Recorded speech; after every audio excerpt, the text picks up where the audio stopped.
Oke teman-teman, balik lagi dengan saya Vicky Ridho. Seperti biasa saya akan memberikan soal sepak bola Indonesia dan juga tanggapan komentar dari netizen soal persepak bolaan tanah air. So langsung saja kita simak, tapi sebelum itu jangan lupa untuk like, komen, dan subscribe. Dan jangan lupa juga untuk nyalakan lonceng notifikasinya. Let's go!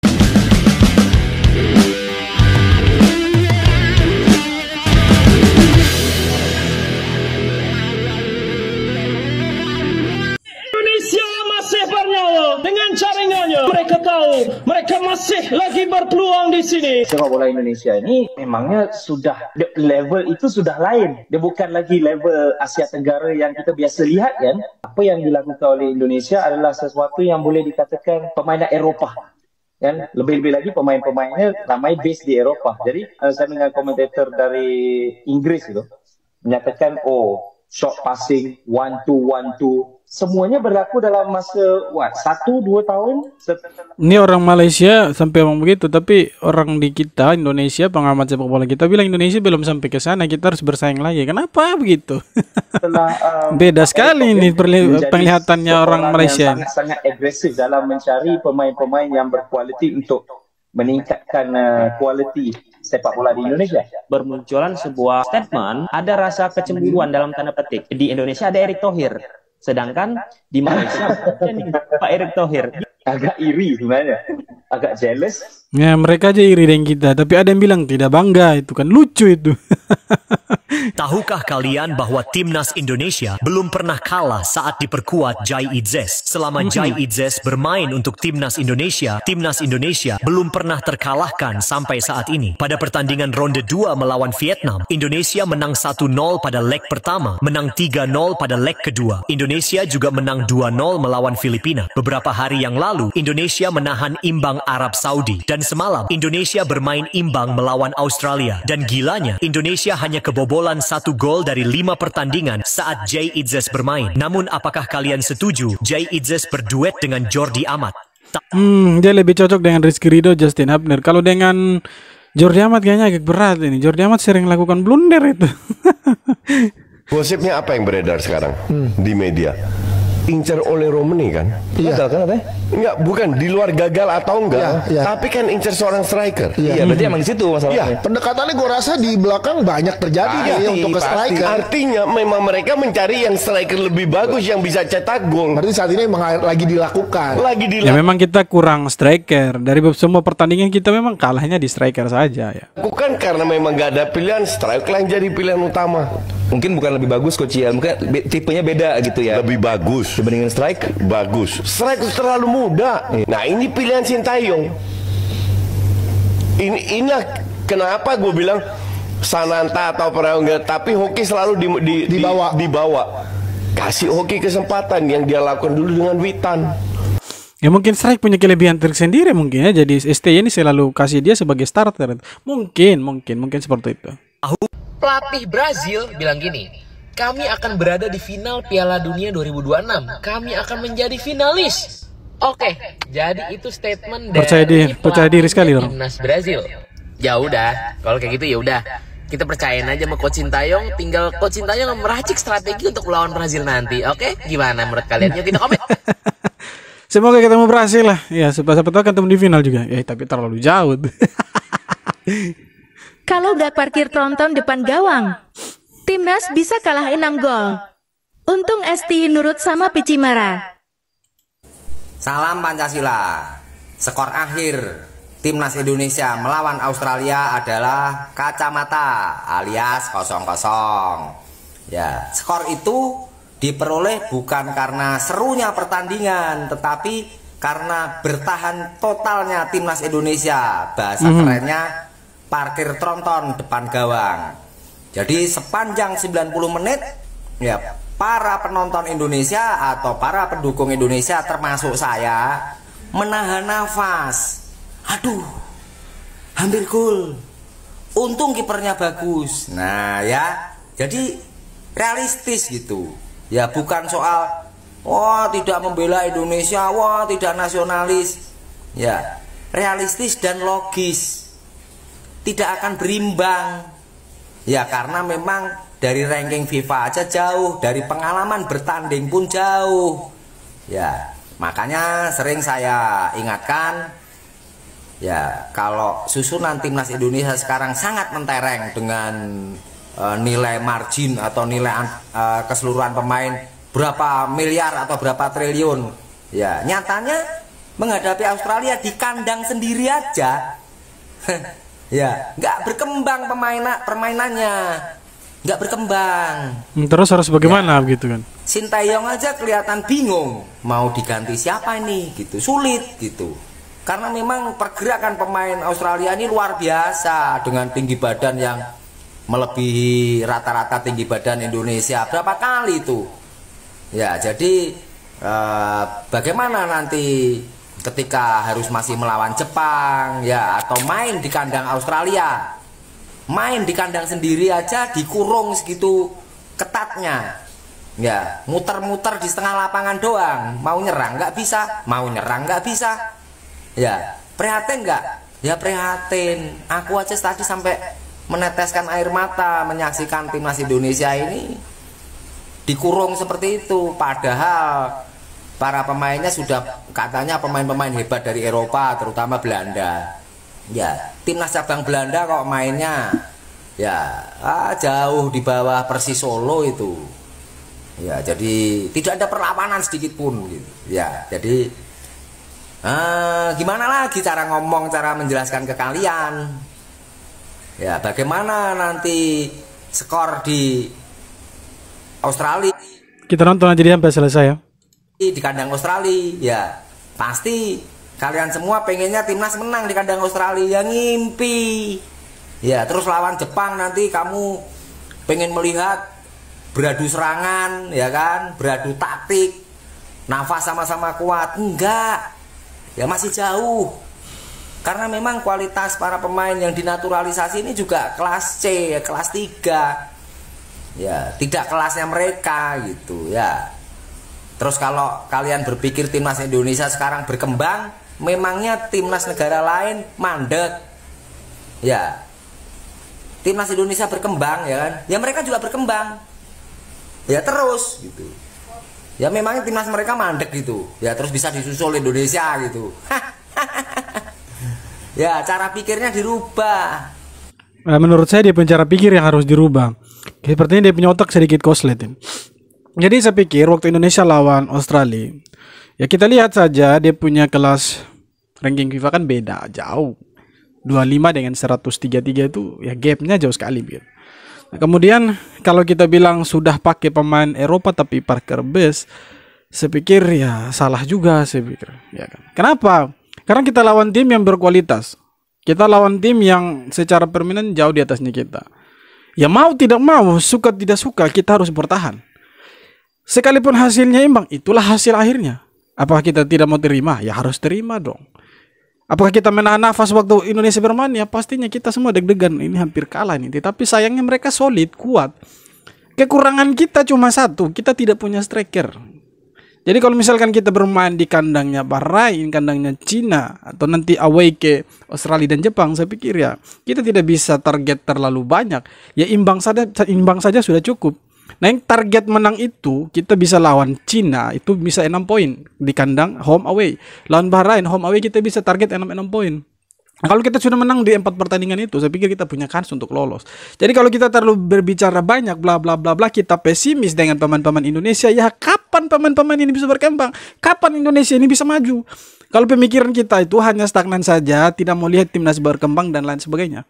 Ya kita harus bisa optimis juga bahwa dengan pemain-pemain yang ada sekarang, mereka tuh bisa ke sana. Ya walaupun waktu lawan Australia mereka tuh ditahan imbang, ya ditahan imbang. Kemudian mainnya itu main bertahan, saya pikir tidak masalah. Itulah pertandingan. Apakah setiap kali bertanding itu harus menyerang? Kan tidak juga. Kalau memang seperti itu, saya pikir Barcelona, Real Madrid pasti sudah dapat trofi itu melebihi ekspektasi mereka. Apakah mereka tidak pernah main bertahan? Pernah. Jadi jangan terlalu pesimis dengan pemain-pemain Indonesia yang sekarang. Saya pikir yang dilakukan oleh STE sekarang itu sudah pas itu. Dengan materi pemain yang ada sekarang sudah luar biasa sekali kalau kita bisa tahan imbang Australia dan Arab Saudi di 2 pertandingan pertama. Kenapa kita harus pesimis, ya kan? Agar nggak gila, mimpi saja lolos sebagai peringkat 4. Mustahil timnas bisa juara grup atau runner up. Salam Pancasila. Setelah melihat hasil pertandingan antara timnas Indonesia melawan Australia di kandang Indonesia dengan hasil imbang. Artinya saat ini Indonesia telah 2 kali meraih hasil imbang dengan poin 2. Nah, target realistisnya adalah ada 8 pertandingan yang menyusul. Targetkan saja seri atau draw atau imbang, sehingga akan ketambahan 8 poin, jadi 10 poin. Kenapa? Tidak ada yang target seperti itu. Targetnya itu main lawan Jepang bisa imbang. Lawan Cina sama Bahrain itu targetnya menang, 4 pertandingan itu menang, itu targetnya. Jadi jangan omong kosong banyak. Agar lolos ke babak keempat, ya, sebagai peringkat keempat, itu target realistisnya. Saya akan memberikan arahan kepada Sintayong, ya, agar Sintayong tidak membuai mimpi masyarakat Indonesia. Tidak berjanji muluk-muluk, ya, lolos peringkat 1 lah, peringkat 2. Kapan STY bilang gitu? Ini hoax ini. Atau peringkat 3 itu sulit. Ya, jelas peringkat 1, 2, 3 itu akan ditempati Jepang, Arab Saudi, dan Australia. Kita peringkat 4 aja. Nah, sehingga Australia saja sekarang ada di peringkat 5, bagaimana? Ketika kita bisa finish di peringkat 4, kita akan melaju ke babak keempat, yang mana peringkat 3 dan 4 ini lolos ke babak selanjutnya, babak keempat. Ya, dari 3 tim itu akan lolos 6 tim karena diambil 2-2 ya, 3-4. Nah, disitulah timnas baru fight, ya, baru serius, karena memang lawan-lawan yang dihadapi kemungkinan adalah seimbang. Karena memang cuma menghuni peringkat 3 dan 4. Ya, nah dari 6 tim itu dibagi 2 grup, A dan B. Ya, timnas Indonesia nanti ada di grup mana enggak masalah. Ya, yang saya perkirakan yang lolos ke babak keempat ini dari grup A itu adalah Qatar dan Uni Emirat Arab. Dari grup B itu Yordania dan Oman. Dari grup C itu Indonesia, kalau enggak dengan Australia ya dengan Arab Saudi. Nah, itu dibagi tuh dalam 2 grup. Nah, sedangkan dia tidak hitung Cina.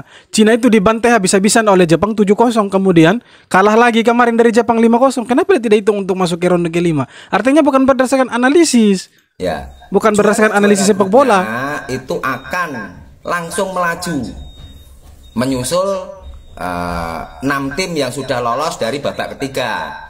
Ya. Nah, di situ kita berharap jangan satu grup dengan Arab Saudi. Ya, kalau kita satu grup dengan Uni Emirat Arab dan Qatar, ya kita bisa menjadi peringkat 1. Ya, sehingga akan ikut lolos ke Piala Dunia secara otomatis. Ya. Nah, itu nanti akan ada babak kelima, tapi lebih repot lagi kalau babak kelima. Ya, seperti itu kira-kira. Jadi yang jadi target Sintayong saat ini 8 sisa pertandingan ini targetkan saja seri atau draw, nggak usah muluk-muluk. Ya, kasihan juga. Ya, maksud saya begini, kita kenapa harus pesimis, kita harus imbang. Kalau kita bisa menang, kenapa tidak? Kan begitu. Rakyat ini dikasih janji-janji mulu yang tidak sesuai. Jadi kalau saya melihat rakyat saat ini seperti mimpi terbang di atas awan tanpa sayap. Kasihan dong. Ya, jadi semangatnya menggebu-gebu nasionalisme, tapi timnya memang kurang bisa diharapkan. Ya, main di kandang sendiri aja seri, draw melawan Australia aja itu dengan cara bertahan total. Bisa bayangkan nanti main di Australia, di negara mereka. Ya, bagaimana kita akan dibombardir selama 95 menit misalnya. Jadi begini, STY itu tidak pernah janji-janji bahwa kita harus menang. Tidak.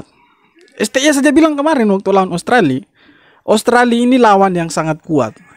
Kalau kita bisa tahan imbang mereka saja itu sudah sesuatu sekali. Karena kita lihat mereka ini, yang pertama mereka negara langganan Piala Dunia. Kemudian yang kedua, pemain-pemain mereka banyak yang bermain di Eropa, bahkan di Bundesliga, ya kan. Ada yang bermain di Liga Inggris juga kalau tidak salah. Kemudian secara rank FIFA mereka lebih dari kita. Nah, makanya STY bilang kalau kita misalkan bisa tahan imbang mereka itu sudah realistis. Tapi kalau misalnya kita bisa menang pun kenapa tidak? Ya kan? Kenapa kita harus pesimis, kita harus imbang? Tidak bisa seperti itu. Kalau kita bisa menang ya why not? Ya kita menang. Kalau kalah ya kalah. Jangan kita kemudian bilang STY janji. STY tidak pernah janji. STY hanya fokus melatih pemain Indonesia bagaimana caranya supaya bisa bermain bagus dan bisa mencari kemenangan. Itu saja sebenarnya. Tambahan 5 menit ya. Ya itu belum melawan Jepang. Ya, jadi targetkan saja seri atau mengambil mencuri poin dari tim lemah seperti Bahrain atau Cina. Nah, itu begitu. Ya, targetnya peringkat 4 aja. Oke.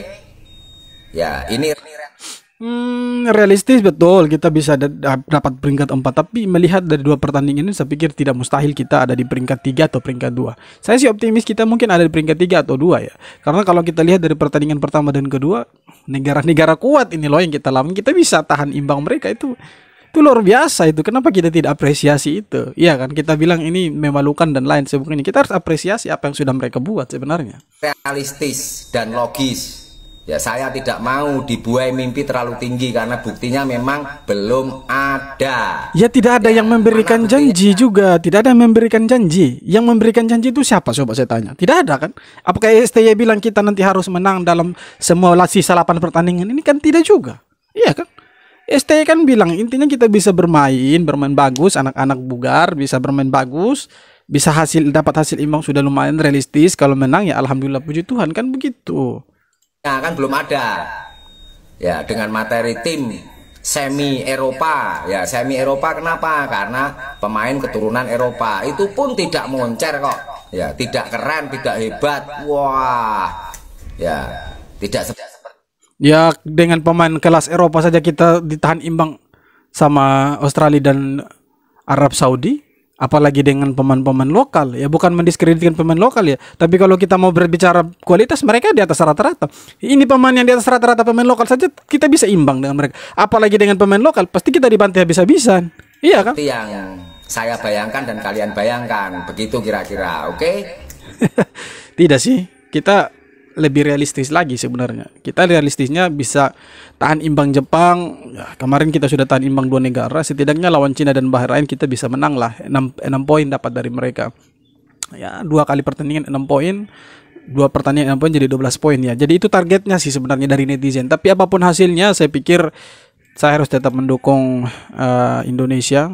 Jadi mau kalah, mau menang, mau seri, tetap Garuda di dada. Saya berharap sih semua seperti itu. Jadi kita jangan sampai hanya mau dukung waktu menang saja. Waktu kalah kita tidak mau dukung. Waktu seri kita tidak mau dukung. Jadi kita hanya mau yang manisnya, pahitnya kita buang. Jangan sampai seperti itu.